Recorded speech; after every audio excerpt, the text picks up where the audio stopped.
Stop throwing this away, your garden is begging for it.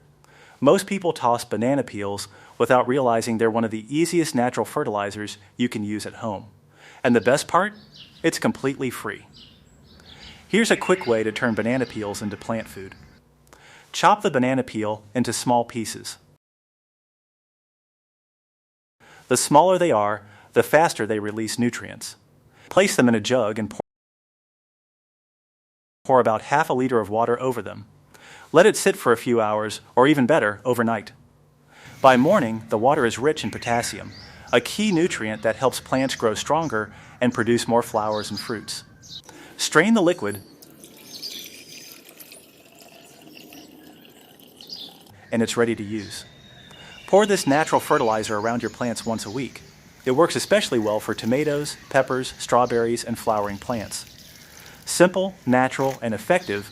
Once you try it, you'll never throw away banana peels again. If you found this helpful, don't forget to like and drop a in the comments.